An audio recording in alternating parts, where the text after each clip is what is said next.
Assalamualaikum warahmatullahi wabarakatuh. Welcome back to my YouTube channel Adinda Alfira.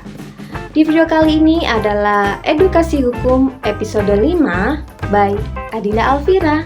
Kalau di video sebelumnya saya sudah pernah menjelaskan tentang tindakan hukum bagi anggota arisan yang kabur setelah menerima undian.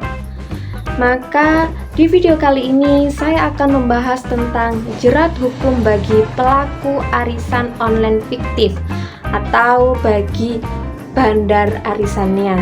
Nah, bagaimana penjelasan kali ini? Simak terus dan tonton sampai selesai. Sebelumnya jangan lupa like, comment, share, and subscribe supaya saya lebih semangat untuk membuat video-video berikutnya.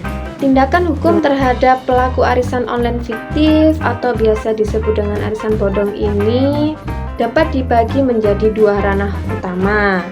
Yang pertama yaitu ranah hukum pidana.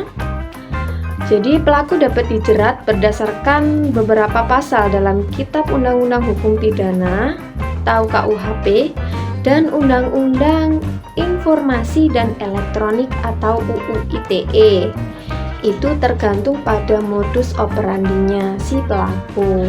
Nah, dalam pasal 378 KUHP tentang penipuan ini menjerat siapa saja yang dengan sengaja menggunakan tipu muslihat, kebohongan, atau rangkaian kata bohong untuk mengelabuhi orang lain demi keuntungan pribadi yang menyebabkan kerugian bagi korban. Ancaman hukumannya adalah pidana penjara maksimal 4 tahun. Kemudian pasal 372 KUHP tentang penggelapan diterapkan jika pelaku membawa kabur uang arisan yang bukan haknya dan tidak mengembalikannya, ancaman hukumannya juga pidana penjara maksimal 4 tahun.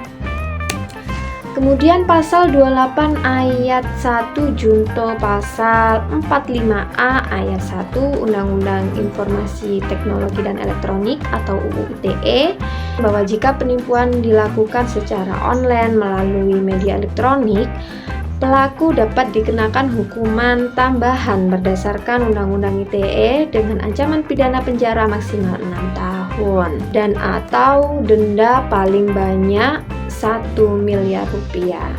Nah, kemudian yang kedua yaitu ranah hukum perdata. Jadi secara perdata, arisan dianggap sebagai perjanjian atau perikatan di antara para pesertanya. Jika pengelola atau peserta lain tidak memenuhi kewajibannya atau kabur dengan uang dan lain-lain, hak ini dianggap sebagai wan prestasi atau pelanggaran perjanjian. Korban dapat mengajukan gugatan ganti rugi berdasarkan pasal 1243 KUH Perdata, menuntut pengembalian dana yang telah disetorkan. Nah, sekarang langkah hukum bagi korban. Pertama yaitu mengumpulkan bukti. Jadi kumpulkan semua bukti yang ada seperti tangkapan layar percakapan atau screenshot ya. Screenshot dari WhatsApp atau media sosial yang lainnya, screenshot chat-chatan atau segala macam itu. Kemudian bukti transfer uangnya. Nah, apalagi kalau online kan biasanya membayarkannya melalui transfer rekening bank seperti itu.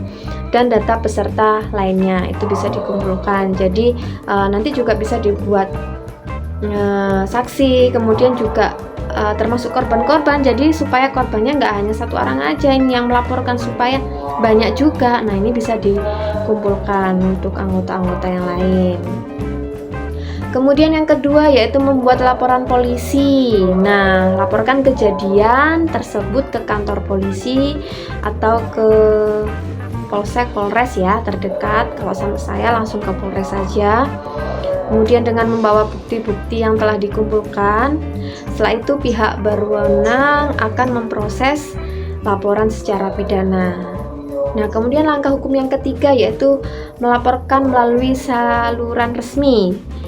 Pengaduan juga dapat dilakukan melalui saluran resmi pemerintah seperti lapor.go.id yang dikelola oleh Kementerian PANRB. Nah, kemudian yang terakhir, langkah hukum yang keempat yaitu mengajukan gugatan perdata, di mana selain laporan pidana, korban juga dapat menempuh jalur gugatan perdata di pengadilan negeri untuk menuntut ganti kerugian material. Nah, kebanyakan biasanya orang awam tuh berpikir bahwa nanti setelah pelaku dipidana, duitnya nggak balik dong. Oh, jangan takut, bisa setelah nanti udah selesai laporan pidananya, nanti sertakan untuk misalnya nih sudah ada putusan dari pidananya, nah itu sertakan untuk mendaftarkan gugatan perdatanya, seperti itu. Yang seperti di video kemarin juga sudah saya jelaskan untuk cara-cara melakukan gugatan perdata. Jadi di sini perbedaannya untuk anggota arisan yang kabur sama bandar yang kabur itu, kalau anggota yang kabur itu tidak bisa dipidana. Tetapi kalau bandar yang kabur ini bisa ditindak hukum secara dua ranah, yaitu pidana dan perdata. Seperti itu. Untuk saran saya, penting untuk selalu waspada terhadap tawaran-tawaran atau arisan investasi dengan imbalan hasil yang tidak wajar, yang menggiurkan, karena sering sekali merupakan modus dari penipuan. Bagi saudara yang mungkin memiliki permasalahan hukum, dapat konsultasikan dengan saya melalui nomor WhatsApp di bawah ini, di nomor 081235467623. Thank you very much for watching, and I will see you in my next video. Bye.